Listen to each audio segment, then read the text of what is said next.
Welcome to the What It Takes podcast, where we talk to successful entrepreneurs, leaders, and CEOs across different industries. I'm your host, Darren, and in each episode, we're going to figure out how they got through difficult times, but most importantly, what it really takes to succeed. So whether you're just starting out your career or you're looking to level up your business game, my goal is to give you real insights and practical lessons from people who have achieved what you want. Welcome back to the What It Takes podcast. I am joined today by Evelina. Evelina, you are quite the entrepreneur. I mean, you are really a testament to the fact that you don't need a 9-to-5 job to find happiness, to be fulfilled in life, and you have a lot of projects going on. So one of the things that I'm very excited to explore with you is your journey. You wrote a book at 15. You've done so much throughout your career. So very excited to have you on today, and a huge welcome to you. Thank you for being on. Thank you so much, Darren. Thank you for having me, and thank you for reaching out for me to be able to share with you and with your listeners. I do find it difficult sometimes to explain people what I do and what was my journey. So it is indeed an undertaking that I am happy that you're joining me for. I'm sure you're going to do good. I'm excited.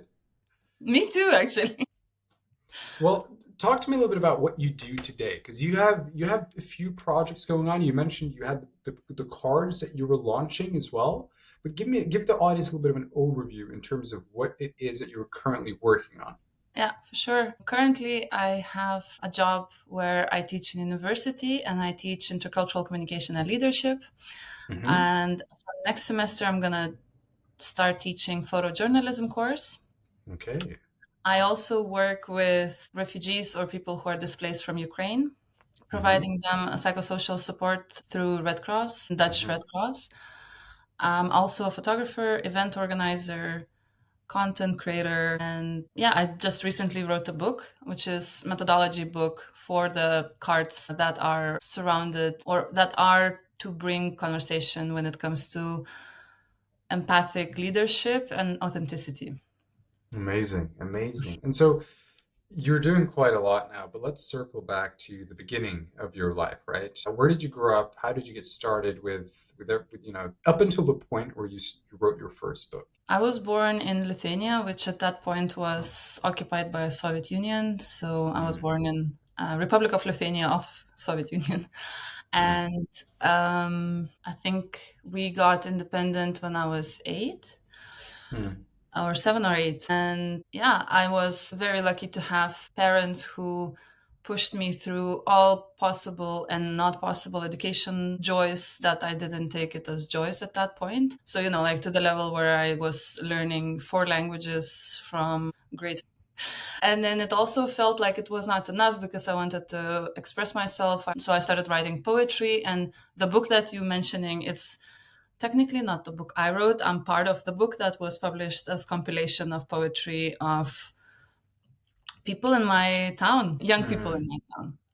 It's still amazing, though, to be published in a book. I mean, that is definitely an achievement, right? So a lot. Yeah, it felt a lot, but it also felt like, yeah, it's just a guy who I know asked me to give him some poems, and then here it is, a book, and it's in a bookstore. And then I was like, okay, what's next? But I think that right there is an example of being a producer, being someone who produces something rather than consumes. Because in our society today, a lot of young people, especially, we have this consumption mindset, right? We consume. And I think it's positive to bring to light individuals that produce, right? Even from a young age. So it is inspiring to hear that. I want to know a little bit about, growing up early. You mentioned living in conflict zones. What was so I didn't education? Yeah, I started when I was 19. I decided that I wanted to explore more further educational aspects of volunteering and NGO life. So I applied for trainings for trainers in Euromed areas, and I got trained, and then I started my journey through working with educational projects and with experiential learning with conflict resolution, mediation, nonviolent communication in Mediterranean areas, further on in Balkans, Caucasus, and yeah, the whole Maghreb, which is still a Mediterranean area, I suppose, but yeah. So your background was very much education, but I'm also hearing a little bit of creativity, right? Like the poetry. You can't I think you need to make space for everything, and we all have everything, right? It's Uh-huh. just how we make space for what's important. Because at the time when I went into this work with NGOs and volunteers, I was studying engineering. Mm.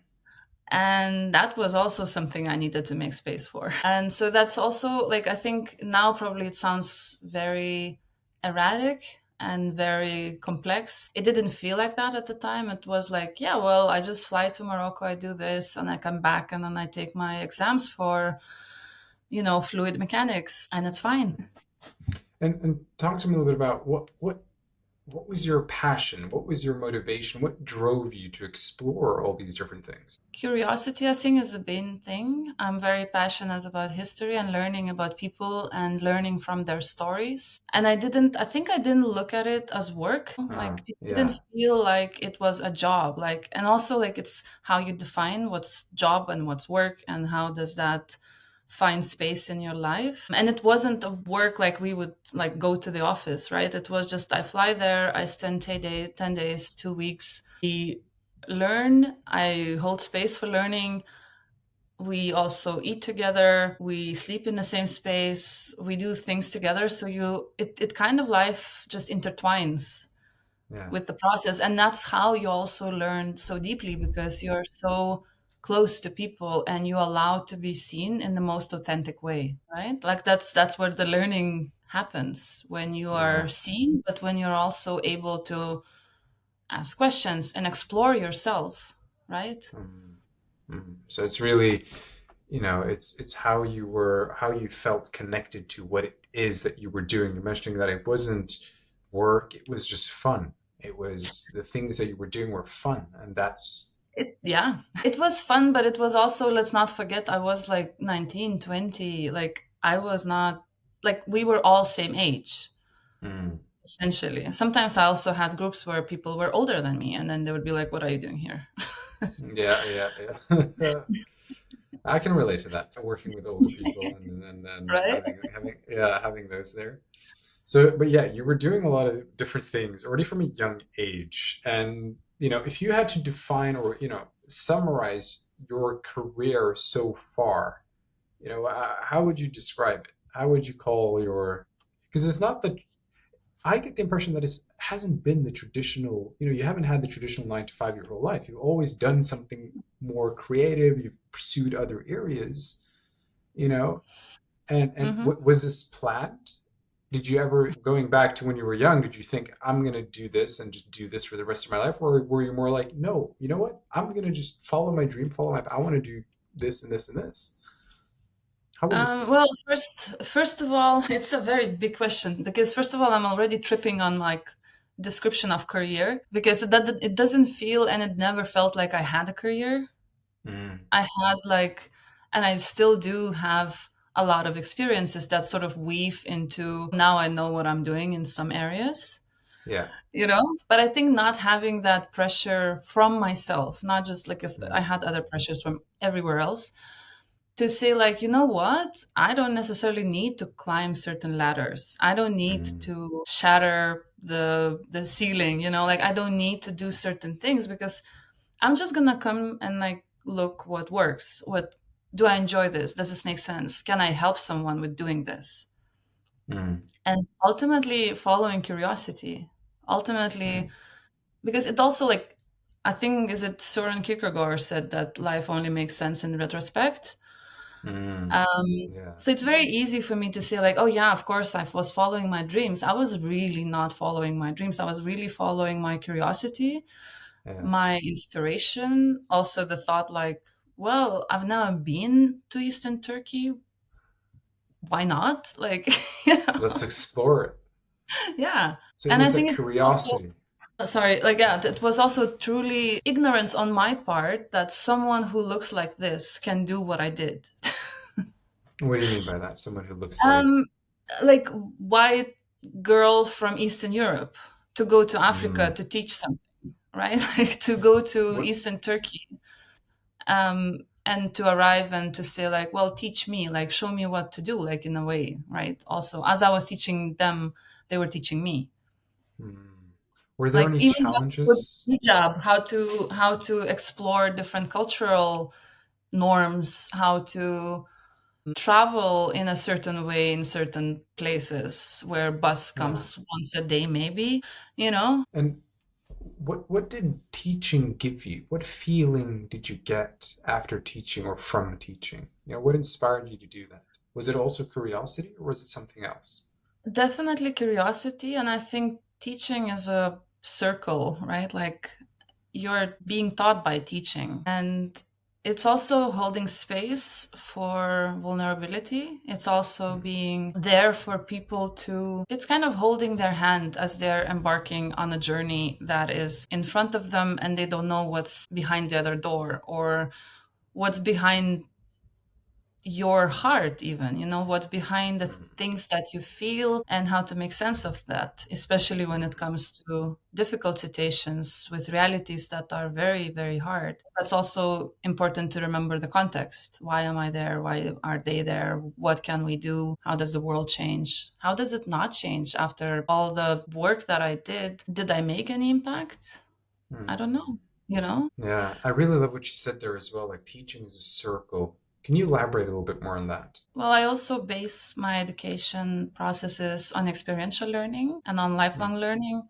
And it's always the circle of improvement, right? Like mm, improvement, but also embracing failure on mm. that. Yeah. Yes.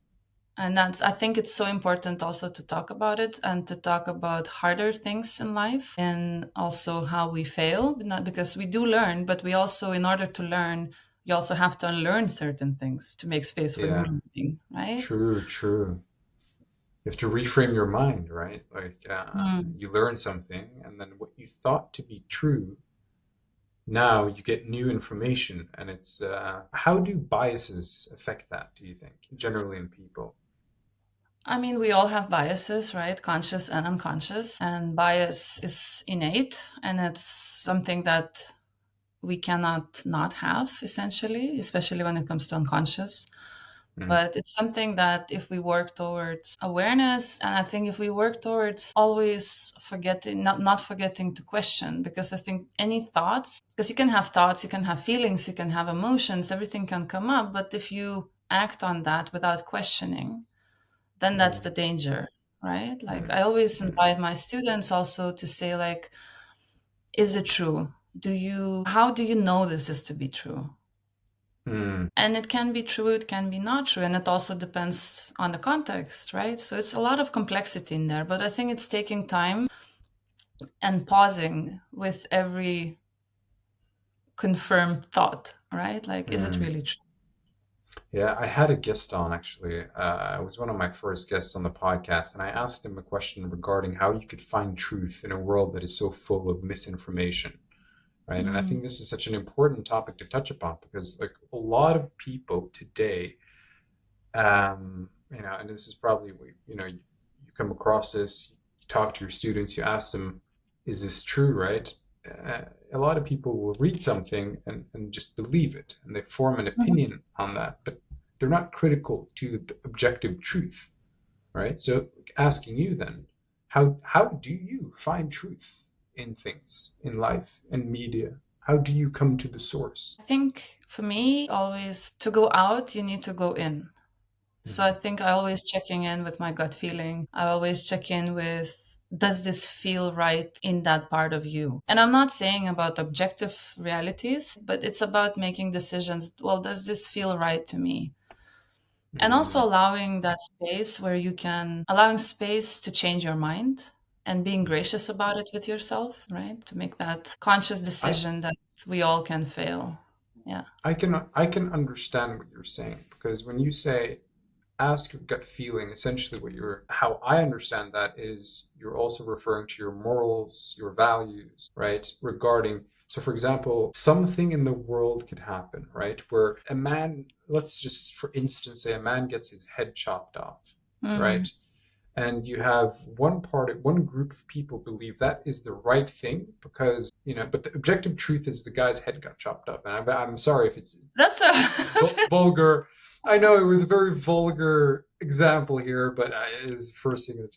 But you have one group of people that that say this is the right thing to do, and you have another group of people who say this is the wrong thing to do. And I think what can happen in society is these two groups of people will now each have their own sort of view, right? Mm, And so if you're in this group right here, it's like this happened because that the motivations were different. That mhm, right? And this group is like, well, they have a different story again. mm, And so when you say trust your gut feeling, the way I understand it is you're saying it's like what are the values and the morals that drive the different groups, right? And so mhm. yours is that correct? A little bit. I talk more about personal gut feeling in the sense that when it comes to groups, then there's also peer pressure. There's also different biases working, right? And then your Mm, example, I would say, like, what does the guy with the chopped cat think about it? What's the story behind? And also looking into context. Because you will always have, like, even in my country, we always have, we have two Lithuanians, but three political parties. That's kind of like, there will always be truth or truth, if you mm, may, like you can mm, always mm. find rational, because I think there is also the line between the rational and the actual gut feeling. Yes, You makes can sense. rationalize anything. You can Mm. give yourself all kinds of excuses. You can, yeah. But it's really, really true in that inner compass inside you. Yeah, yeah. Following that northern compass, right? Which is really, your guide in life. So, okay, but you were a part of this poetry book. You started your studies. You moved abroad, Middle Eastern countries, Africa, Northern Africa. What happened next in your life? So because you're not necessarily following one job, right? One career. Mhm. You're exploring, you're following your curiosity. So what happens next? Mm. What did you do? What did I do? Okay, I started studying engineering in Lithuania. I found it a bit outdated at the time. Mm, Um, and I was very lucky to be able to go to continue my studies in Denmark. So I moved to Odense, which is where my university was, University of Southern Denmark, and I studied there. I also founded NGO there. I became youngest or the first English editor in chief of an English speaking magazine, English published magazine. Then I moved to Copenhagen. I started a job, which was 9 to 5, where I mm. worked in vitro fertilization laboratory equipment business. Fertilize In vitro IVF, yeah. So in vitro. What is IVF. that? So it's it's a medical business where you make babies, essentially. Ah, okay. I see. I see. Was this your first 9 to 5 job? It was my first job out of university. I was very fresh and I was very lucky that my boss, he was like, I saw how big your eyes were, and he's like, probably I could have gotten, someone else, but like I saw, and then I actually worked in three different departments, and I was very happy to sort of take, because it was B2B, so I worked a lot with hospitals. And I think I increased in 1 year, I increased efficiency and saved 40% of money that we would spend on shipping and things like that. And I was really excited. But at some point, I reached the moment and I said, like, yeah, it doesn't make sense anymore. And I started feeling a bit stuck in Denmark. Mm. So I was looking for different opportunities. Then I came here to Amsterdam and I had few interesting jobs, which still didn't spark any joy. And then I have 10 years, almost 10 years of also 9 to 5 in corporate IT, which allowed me to be very flexible. And I'm very grateful for that, which allowed me to continue my parallel life in war zones. And So we talk to end me. up here. Yeah. So talk to me about that 10-year period in the corporate world. Because you had that job. You mentioned that you were able to be flexible, so you were able to then go in the conflict zones. And when you say, was that what exactly did you do there? Was it education? Did you go down there? You mean in my parallel life? Yes, Yeah. in the parallel I life. would work on different projects, specific projects on different topics, depending different areas. different. It would be really like on anything from gender to project management to culture and creativity to art therapy to, again, like what I mentioned before, conflict management, mediation, nonviolent communication, all those topics. Still, it would continue because also, as I did that for a while, like my network grew significantly and people would just invite me to come and, hey, like, you want to do this project about, democracy in Turkey? Sure, why not? Okay, so you got all these opportunities then, and they sort of came naturally as Mm. as a consequence of the expanded network that you got. And then after you finished the IT job, what happens next? I decided that having two jobs is not maybe a good idea, like two full-time jobs at the same time. And I decided to embrace and pick one. And I picked Hmm. my creative, erratic, and very chaotic experience of everything, doing everything at once. What went through your head as you made that decision or leading up to it? What kind of like what was the process internally for you It's a coming to that point? gradual process, right? Like it's not something like, you put your foot down and you're like, I'm going to be chaotic now. Like, no, it's just little things that in the end form this beautiful collage of, I see how this works. Hmm. Again, like it looks like it makes sense when you look back at it, but I had no clue what I was doing. I was just like, well, this feels better than the other thing, so I'll do that. And Hmm. when you do that consciously with each decision, where like, let's try, I'm very curious. I also, COVID happened. That was a very interesting period in everyone's life, I suppose. I was very lucky and grateful for being able to go to university during COVID, for example. So I Yes. went to MIT, went to Open University in London, and I was able to invest time into my own development. I started food photography. I started digital art. I did things with also product photography, and it just felt real, like, next to Yeah. baking bread, of course. Yeah, yeah, yeah. So you really what happened? This was a gradual process for you because I think a lot of people out there they might be stuck right in this nine Mhm. to five, and they might not be 100% fulfilled. Something feels off, right? And it's you hear stories all the time. I had a recent guest on. He left his corporate job at 50, right? Mhm. And so but for him, it was this moment of like, you know, am I going to do this? Am I going to Mhm. go after this? But you made that choice. You decided you were going to follow this creative life of yours. Mhm. And Um, since then, after you left that job, you mentioned you've studied, you did the foot photography, you did a lot of things. And what you're currently doing today is now you're focused on, because you have your own website, um, and you're working on the development cards. yeah. And so what is that exactly? Well, I have them here. It's called Strive cards. Mm-hmm. And it's value-based cards, so it's each card has a value, and it's basically to spark conversation Mm-hmm. around values. Okay. Because I think it's so important to have some kind of, because this exercise, this product was developed by me when I started thinking, like, I do this exercise with my students and I ask them to write all values that they cherish. And then we go and make 10 out of them and then shorten the list to five. And I thought, wouldn't it be nice to have something tactile? Because with COVID, I felt that everything we do is like it's all virtual and we don't have that experience of building blocks and playing with Lego, doing things that, getting dirty, essentially, kind of like doing things with your hands. And I thought, wouldn't it be nice? So then it was like, I think, long process because it was not like my main focus. I took my time to come to the design, but also the thought behind it. And that's because I also designed the logo, I designed how it looks like, I designed everything myself. I don't outsource anything. I do outsource opinions and like feedback from my friends or other scholars.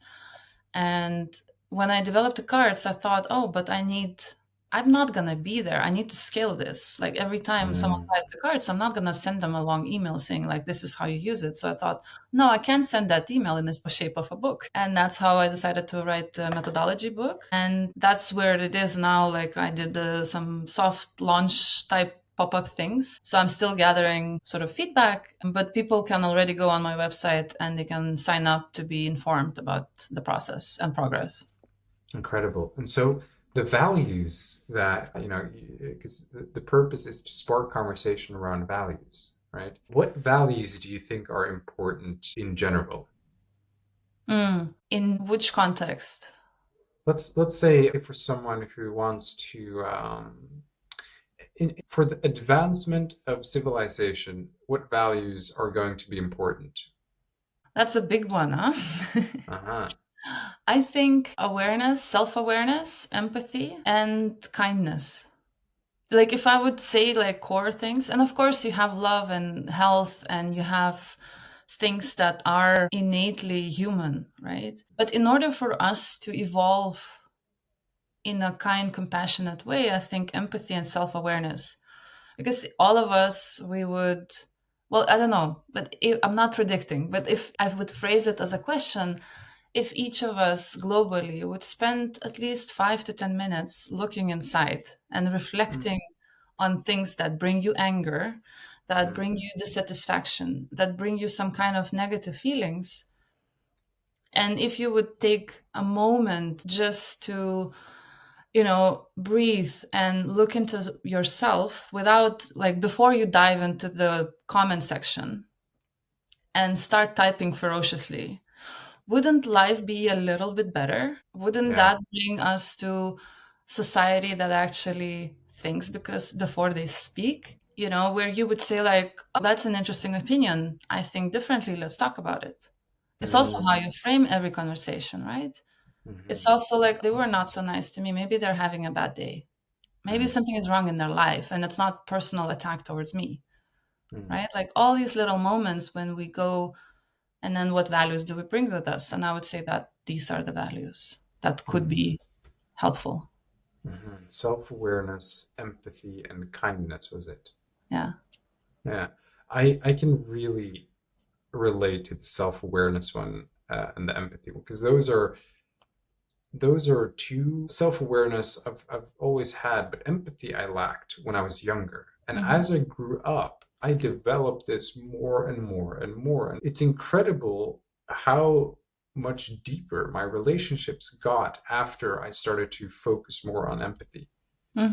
like, and so like the personal satisfaction that I get from the social Hmm. dynamic that I have in the interpersonal relationships is just through the roof due to Yeah. that, right? But Yeah. I also think the self-awareness part that you're mentioning is also very important because it's true. Like, people may have a bad day, right? People Hmm. may, and it's you meet a stranger on the street that you've never met before, and that person makes a comment, Hmm. and you don't know them, you don't know what's going on with their life, right? And instead of taking that energy, that negativity in whatever negative thing that they Hmm. said, reflect. You know what, that person may go through something, I don't know, but I'm not going Exactly. to jump to conclusions, right? Yeah. And so for someone wanting to build because I think a lot of the younger generation now, I see this shift where more young people are going towards the traditional values. Hmm. Before, let's say someone who is very family oriented, are there any specific values there that stick out that are important for someone to be a family man or woman, loyal, faithful to their partner? Mm. What values sort of stick out there? Well, it's very personal for each individual, right? So, like, it's very difficult for me to say, like, oh, they should look into these values because they need to look at themselves and Mm, find what is the value for them personally, but also maybe what are the values for them as a family unit or the family constellation, or like what is the season in that moment, mm, because I think it's also values and beliefs, they change and they evolve and they cycle back and forth, and there is no one prescription. And that's why I think it's important to talk about, what do I feel like today? Or what do I feel like for upcoming month? Like, what's my main value for this specific period of time?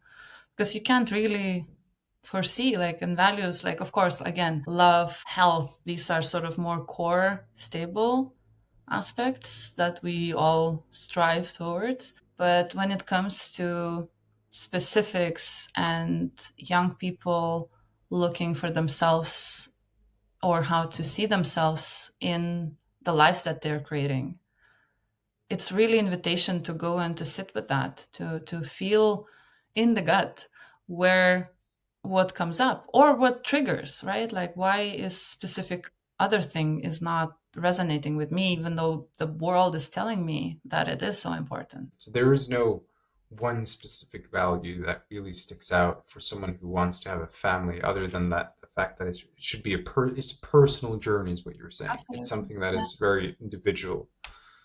Hmm. That's interesting because I haven't thought about it like that. To me, the reason why I ask is because my view on this is that in Mhm. order to, for me, a family is all about raising children, right? Mm. And Mhm. and and making sure that your children will be the, the best possible individuals that they can be. They realize their own potential, and your job as a parent, in my view, is to guide the child, not to force your values or anything like that, but to guide the child, to teach them about values, and then to help them grow. And so then I think about, well, what is required for that to happen? And then, well, I'm thinking about, well, you need, first of all, a stable home, right? So the man and the Mhm. woman should be together. And what value would you label that? Is that loyalty? Is that faithful? How would you describe that value right there? I would say connection. Connection. And I would say also what's important in all relationships is communication Mm, and connection also, because I do believe that it does take a village. mm, And that's why I also brought up the context of, or the concept of constellation. So the family is also not what we were necessarily uh, taught in the binary sense, right? That can also be different ways that kids are being brought up nowadays. And I mm. In what think sense? in the sense that it can be two mothers, but it can also be a divorced couple who has separate homes, who Mm, also have their own partners, or if maybe there's an auntie that lives nearby and that auntie is also a separate part of that family.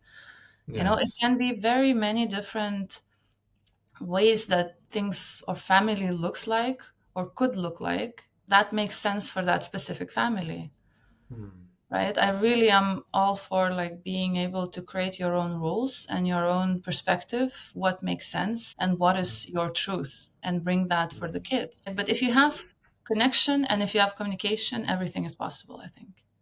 And there is no one sort of ideal to strive towards. it's happiness, it's love, it's being the best self that you can be for yourself, but also to teach that to your children. And so this book launch, which is going to be, because right now you're in the stage where you are currently gathering feedback for the book. What is it, or Well, I what is the goal? What is the ultimate goal I there? kind of have like the third version of my proof.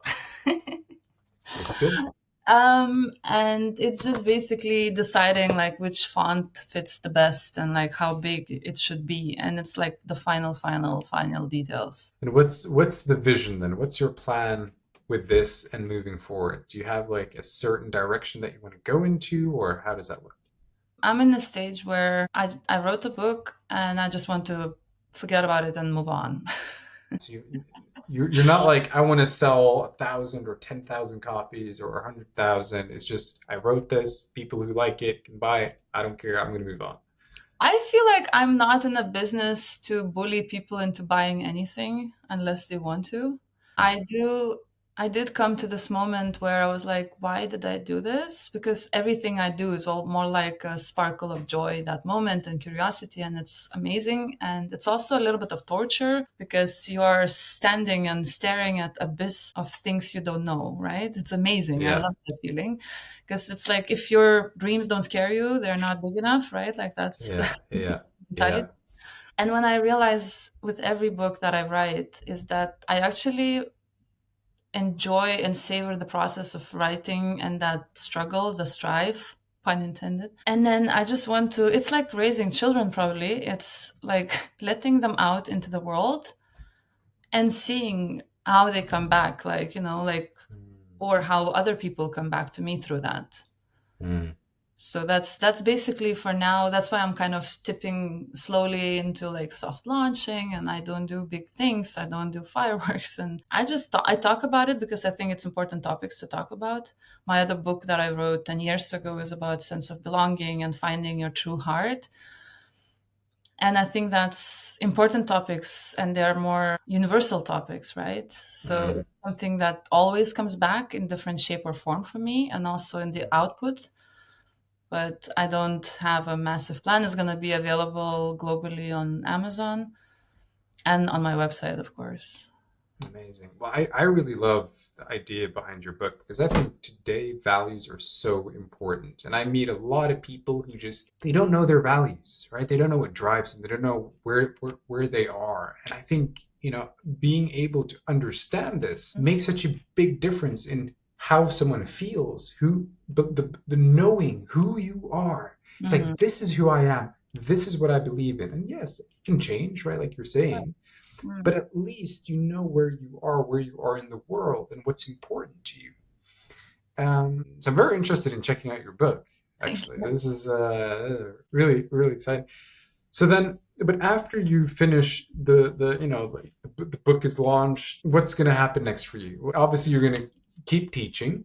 But the next project for you, what's that? Have you thought about that? I do think about it sometimes, but I think you need to make space for new things to come in. Hmm. And together with you, I want to be surprised about that. Yeah, well, I mean, we'll see. We'll see what happens. Exactly. It's a process. It's a process of figuring that out. Yeah. And it's also, there's nothing is that's too late. And I am sometimes, I think like, like I've never really climbed a mountain, or like I've never, uh, I got yesterday an idea of like visiting 10,000 year clock. I'm like, okay, I mean, I don't know, but I've now been there. Yeah. I can see curiosity still drives you. Absolutely. It I still mean, drives you. absolutely. Definitely. Yeah, it's really fun to see. And so, in terms of the other aspect that you're doing, because you mentioned you were doing a lot of things, right? You have Mhm. photography, content creator, event organizer as well. Mhm. What is that? What do you do there? Well, I started organizing events when I was 15, 16 years old. And it Mm. also kept on being a present thing throughout my life in different shapes and forms. And I love that aspect of being behind the scenes and seeing the kitchen, let's say, or seeing the backstage, seeing how magic is created. Mm. Like even like when you think about theater, it's all about people who orchestrate what's behind. And that's something that I really enjoy. And I love creating that, or being part of creation of magic Yeah. for others. And I think that's also correlating with education, because it's also you create moments and spaces for people to sparkle in a magical way with learning something new, same way as entertainment and events can bring that same, or not same, but similar experience that is a little bit outside you, and that you're seeing yourself and the experience in a different way. Mm. And that also goes back into my photography, because it's not how you see yourself or I see yourself. It's what happens in the moment where the person forgets that camera exists, right? Like, because I also Mm. shoot mostly events and portraits.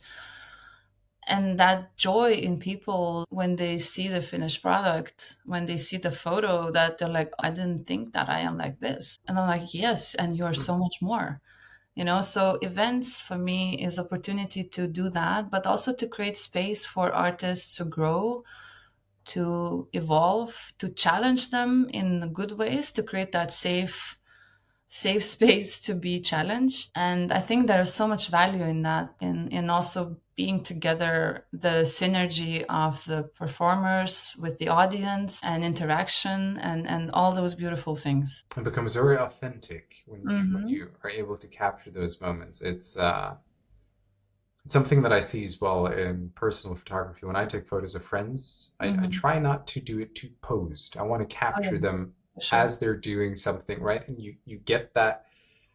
It's like, dude, that was because I played pool, like Yeah, with a yeah. friend not so long ago. And as he was shooting, I stood back and I just took a picture of him as he was doing it. He's like, Mm-hmm. "Holy, that's an amazing photo!"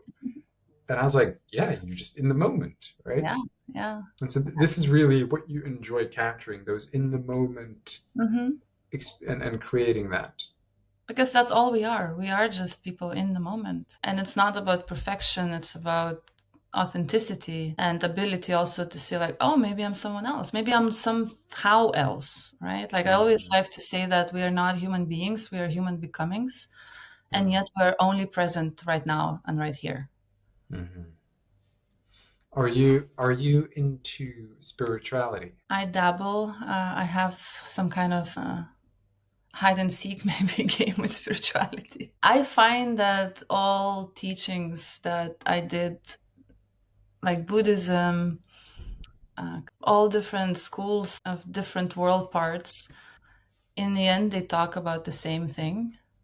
Mm, And I find joy in that. I also look for different aspects that go through different mythologies that also are very connected in between themselves, but also reflect other cultures. And this is same with fairy tales and storytelling. And it's also how you define what spirituality is. And mm, to me, it's a very real thing, which is a ritual of getting up in the morning and making a cup of tea and taking a moment to ground myself, right?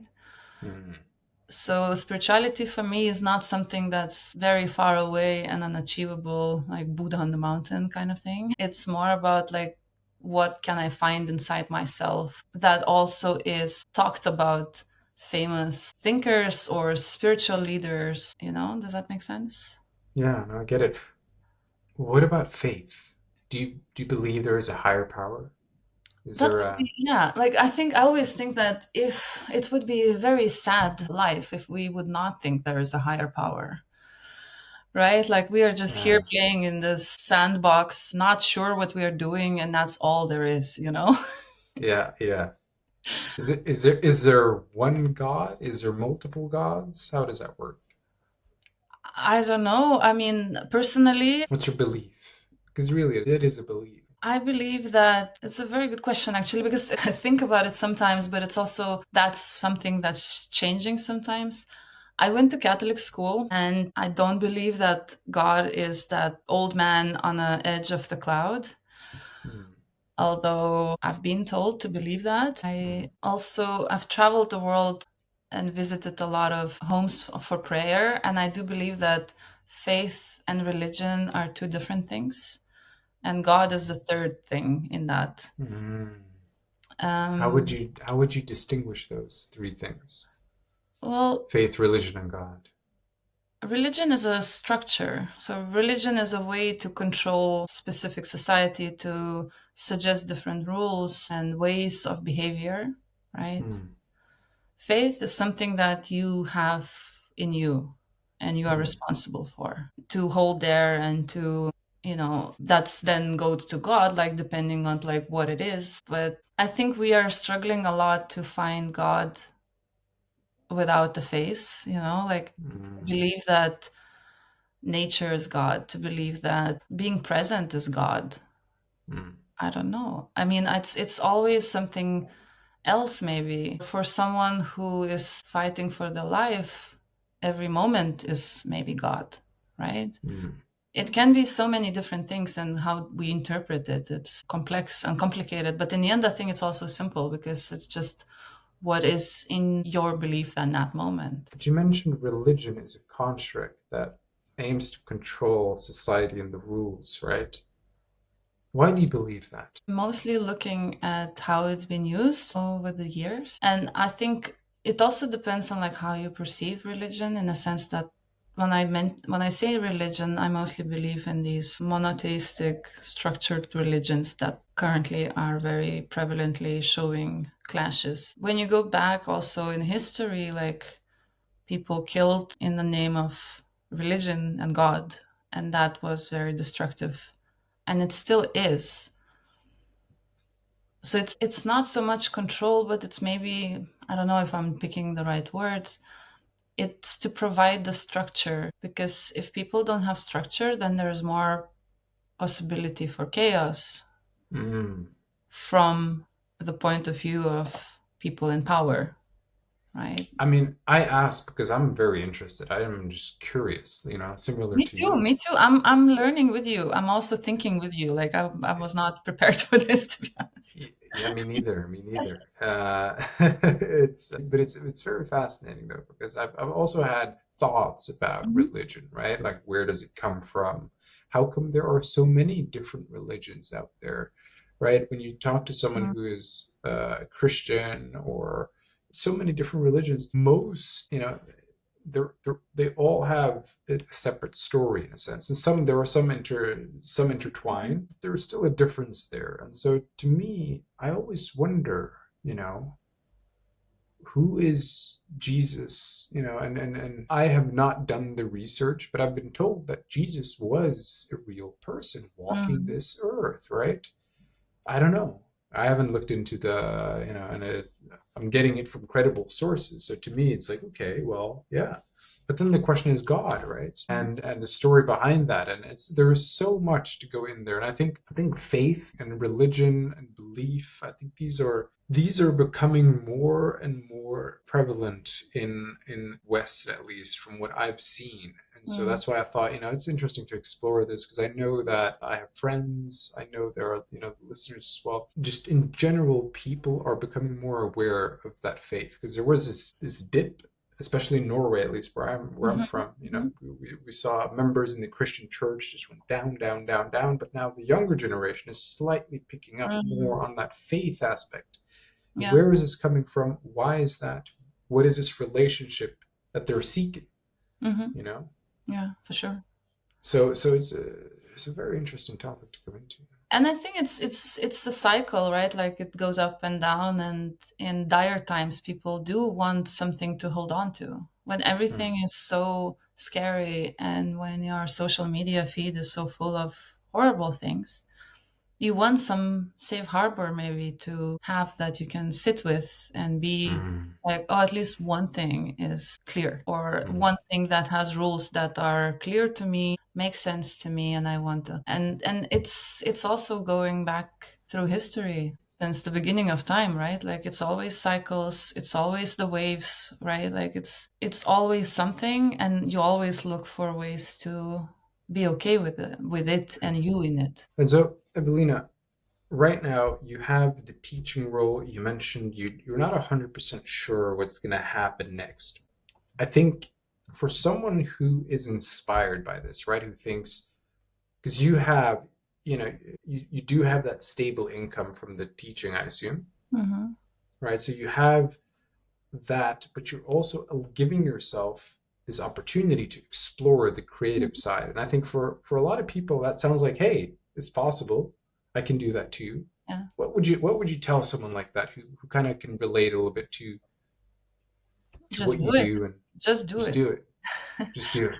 Just do it, but also prepare for failure and engage with curiosity, and don't expect that everything will be big and you'll go viral and we are so trained to believe that, like, oh, if Kardashians can get the most rich people after they were shooting the home movies for some years, it will happen to me. It might not. Like, to be okay to just, like, not to put so much pressure on yourself. Hmm. I'll just try it. I don't know. Like, lately, I have been also engaging in this thought process of like PP long stockings, and sometimes I use it as a middle-aged white man. Like, I've never invaded a country. How difficult can it be? Just to have that, like, yeah, let's try. Like, nothing. When you do, let me know, because I kind of want to follow when you do invade a country, or at least how I you come. I would rather deal with other issues at hand, like, figuring out how to support refugees, or let's go into different, less Yeah, yeah. violent forms of why not. Yes, yes.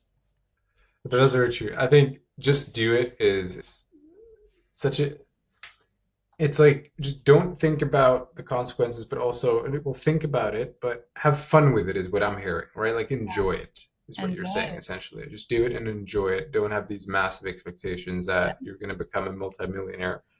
Enjoy the process. Do it because you want to do it, Hmm. right?